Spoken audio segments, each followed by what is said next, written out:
형제자 여러분 안녕하세요. 오늘은 10월 7일 금요일 서로 나누는 화목제사라는 제목으로 레위기 7장 11절부터 27절까지를 묵상합니다. 11절 여호와께 드릴 화목제물의 규례는 이러하니라. 자, 화목제 이스라엘 5개의 제사 중에서 화목제에 대한 규례를 말씀하고 있습니다. 여러분 기본적으로 화목제는 아시죠? 우리 3장인가요? 레위기에서 묵상했는데 화목제는 fellowship offering입니다. 하나님과의 교제 또 사람들과의 교제, 그 교제 회복을 위해서 하나님께서 디자인하신 예배입니다. 12절 만약 그것을 감사함으로 드리려면 기름 섞인 무교병과 기름 바른 무교전병과 고운 가루에 기름 섞어 구운 과자를 그 감사제물과 함께 드리고, 자, 화목제를 다른 이름으로 감사제라고 표현하고 16절에 보면 그 제물이 서원이나 자원하는 것입니까? 서원제, 자원제, 낙헌제로 드렸습니다. 그러니까 그 화목제를 드리는 방식이 3가지인데 감사함을 하나님의 은혜에 대해서 하나님 앞에 찬양과 영광을 돌리고 삶을 통한 감사를 드리는 목적이 가장 큰 목적이었고요. 또 하나는 서원하는 마음으로 하나님 앞에 자기가 약속을 드리고 약속에 대해서 자기가 반응하는 것이 하나님 제가 이렇게 하겠습니다라고 하는 것이고, 자원제는 특별히 이렇게 이스라엘 백성들이 추수하고 난 다음에 하나님 앞에 기쁨으로 자원하는 마음으로 이렇게 드렸습니다.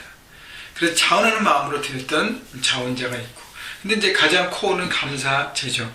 감사제를 드리는데 12절에 자세히 보면 감사제물과 함께 무교병, 무교전병, 고운 가루에 기름 섞어 구운 과자, 자세히 보면 바로 소제제물입니다. 소제제물을 함께 감사제물과 함께 드려야 하는 것이죠. 소제제물은 여러분 소제를 말씀드렸지만 소제는 기쁨의 의미가 있잖아요. 하나님 앞에 기쁨과 감사하는 그 의미가 또 연결되기 때문에, 그래서 그 향기롭게 하나님 앞에 그 기쁨으로 하나님께 주신 모든 것들을 드리는 것들이 있습니다. 그래서 감사제물과 이 모든 소제의 제물과 이 떡들과 과자들을 함께 드리면 얼마나 풍성합니까? 그죠? 근데 거기에 또 플러스 13절 또 유교병을 화목제의 감사제물과 함께 그 예물로 드리되, 무교병, 원래는 그 무교병만 드리고 무교병을 소제를 통해서 보면 그 하나님께 불사를 하는데, 유교병은 그 제단에 올리지 않지만 그것을 예물에 포함시키고 그리고 그것을 제사장에게 드립니다. 14절 그 전체의 제물 중에서 하나씩 여호와께 거제로 드리고 그것을 화목제의 피를 뿌린 제사장들에게 돌릴지니라. 그래서 전체 예물을 하나씩 하나님 앞에 이렇게 거제는 올렸다는 것이, 그러니까 하나님 앞에 드렸다는 것을 의미하고 하나님께 선물로 제사장들에게 드리는 것입니다. 그래서 제사장들에게 풍성함이 돌아가고요. 15절 감사함으로 드린 화목제물의 고기는 드리는 날 그날에 먹을 것이요 조금이라도 이튿날에 아침까지 두지 말 것이니라. 화목제만 유일하게 제사를 드리는 사람이 그것을 제물을 먹을 수 있었습니다. 그래서 감사를 드리는 것은 그날 다 먹으라는 것이죠. 여러분 그날 다 먹으라는 것은 남겨두지 말라는 거예요. 여기 보면 남겨두면 불사르거나 제거해야지 결국 그것을 갖고 있으면 18절 보세요. 만약 그 화목제물의 고기를 셋째 날에 조금이라도 먹으면 그 제사는 기쁘게 받아들이지 않을 것이라 드린 자에게도 예물답게 되지 못하고 도리어 가증한 것이 될 것이며 그것을 먹는 자는 그 죄를 짊어지리라. 그러니까 감사제물로 화목제를 드리면 그날 다 먹고요. 서원이나 자원하는 제물이면 이튿날 먹는데 그때까지 다 먹어야지 남겨둔 것은 불살라 버려야 되고, 그것을 남겨두고 둘째 날, 셋째 날 그것을 먹으면 그것이 죄가 된다는 것이고 드려진 제물이 헛되게 된다는 것을 얘기합니다. 그 얘기는 나눔의 풍성함을 가지라는 거예요. 이렇게 제물 드린 사람이 이거 챙겨놨다가 우리 가족이 나중에 먹어야지, 그 마음이 아니라는 것입니다. 하나님께 이미 드렸기 때문에 그것을 어떻게 해요? 모든 사람과 거기에 있는 모든 사람과 함께 그것을 풍성하게 아낌없이 나누라는 것입니다. 여러분 그래서요 인색함이 있는 것은 하나님 앞에 드리는 마음이 아닙니다. 여러분 인색함이 없어야 돼요. 여러분 인색한 사람 치고 풍성함을 누리는 사람은 못 봤습니다. 여러분 하나님 앞에 인색하지 마십시오. 또 사람에게 인색하지 마십시오. 여러분 세이빙 절약과 인색함은 틀린 것입니다. 절약은 자기가 불필요한 것들을 잘 해서 그 다음에 필요한 것을 쓰이게 하는 거고, 인색함은 있는데도요 필요한데도 안 하는 것이 인색함이에요. 그래서 화목제물의 특징은 풍성한 나눔이 있는 것입니다. 그래서 예물을 드린 사람들이 함께 사람들과 함께 누리는 축제의 제사, 여러분 화목제의 날마다 우리가 드린다면 나도 하나님과의 관계가 회복되고 내 주변 사람들과 풍성함으로 그 밥상 공동체가 되죠. 먹는 즐거움을 통해서 함께 사랑을 나누고 관계가 회복되는 것입니다. 그래서 화목제를 드리는 삶의 의미는 나를 통해서 하나님이 채우신 것을 바라보고 내가 나누기 때문에 내 삶의 있는 현장에는 늘 풍성함이 넘친다는 것이죠. 네, 직장에서, 학교에서, 가정에서 과연 나는 화목제물을 드리는 삶을 사는 것인가. 하나님 관계를 늘 생각하고 그 보혈로 정결함을 얻고 죄사함을 받고 그 은혜를 가지고 삶의 현장에서 나는 얼마큼 나누고 있는가를 여러분 생각해 보시고 삶의 현장 속에서 풍성한 나눔이 여러분 통해서 있게 되기를 주님의 이름으로 축원합니다.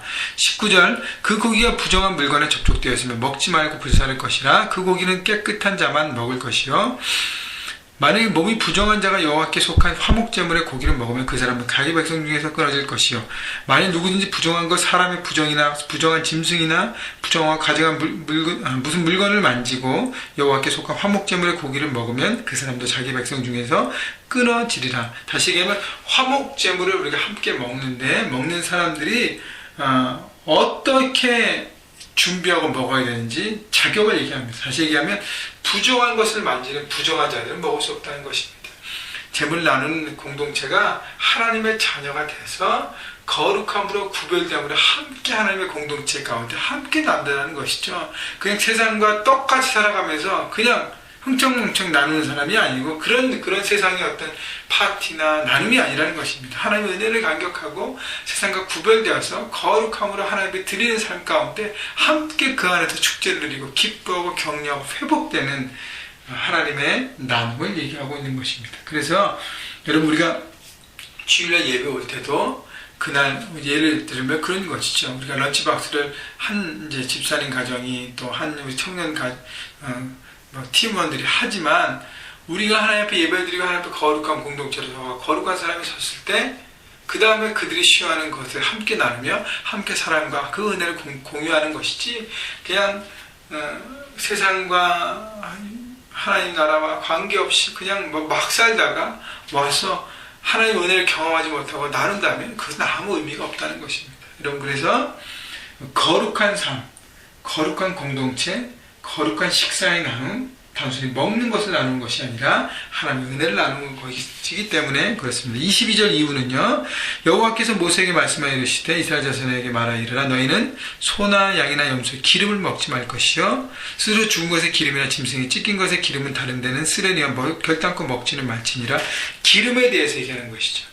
그래서 25절 사람이 여호와께 화제를 드린 제물의 기름을 먹으면 그 먹는 자는 자기 백성 중에서 끊어지리라. 기름은 하나님께 속한 것이라 그랬어요. 그래서 화목 제물의 제사를 드린 거 보면 기름의 그 제물의 기름을 탁 빼서 기름을 하나님께 불살르고 아름다운 향기를 냈습니다. 왜냐하면 기름은 그 제물 중에 가장 좋은 것, 최고의 것이라고 얘기했기 때문에 하나님 앞에 드리는 것이죠. 또 피, 26절 너희가 사는 모든 것을 새나 짐승의 피나 무슨 피든지 먹지 말라. 무슨 피든지 먹는 사람이 있으면 그 사람은 다 자기 백성 중에서 끊어지리라. 피는 생명이라 그랬어요. 그래서 피는 다 제단 밑에 쏟고 다 피를 쏟아냅니다. 기름을 하나님께 태워드리고 피는 다 쏟아냅니다. 기름과 피는 먹지 말라는 것이죠. 하나님께 속하고 생명으로 드리고 하나님께 모두 드려야 될 부분이기 때문에 또 피는 제단의 뿔에 죄사함을 받아야 하기 때문에 이것을 먹는 것이 아니라는 것이죠. 이것을 먹을 때 죄를 범하게 되는 것이죠. 왜냐하면 재물이라는 풍성한 걸 줬는데 그거에 만족하지 못하고 기름과 피까지 취하려고 그것을 먹으려고 하는 사람은 욕심이 거하고 자기의 어떤 그 바운드리를 벗어나는 것을 얘기합니다. 욕심과 이기심. 그래서 그 선을 하나님께서 분명하게 말씀하시는 것입니다. 여러분 우리가 나눔에 있을 때 선이 분명히 있는 것이죠. 그래서 하나님의 은혜 안에 나누는 것. 그래서 여러분 화목제를 드리면서 하나님 관계를 늘 회복하시고 그 다음에 사람과의 관계. 여러분 둘 중에 하나라도 맡기면 우리 예배는 행복하지 않고 우리 예배의 삶은 뭔가 이렇게 언밸런스 되는 것입니다. 여러분 삶 현장에서 여러분 날마다 하나님을 바라보시고 또 십자가의 별로 정결함을 경험하시고 고백하시고 또 그것을 은혜를 가지고 여러분이 있는 그 수준 안에서 그 안에서 기쁨으로 나눌 때 여러분 하나님의 평강과 은혜가 곳곳에 넘쳐질 것이라고 생각합니다. 누구 때문에요? 바로 여러분이 통로가 되었기 때문에 이렇게 축복의 통로로 오늘 하루도 살아가시기를 주님의 이름으로 축원합니다.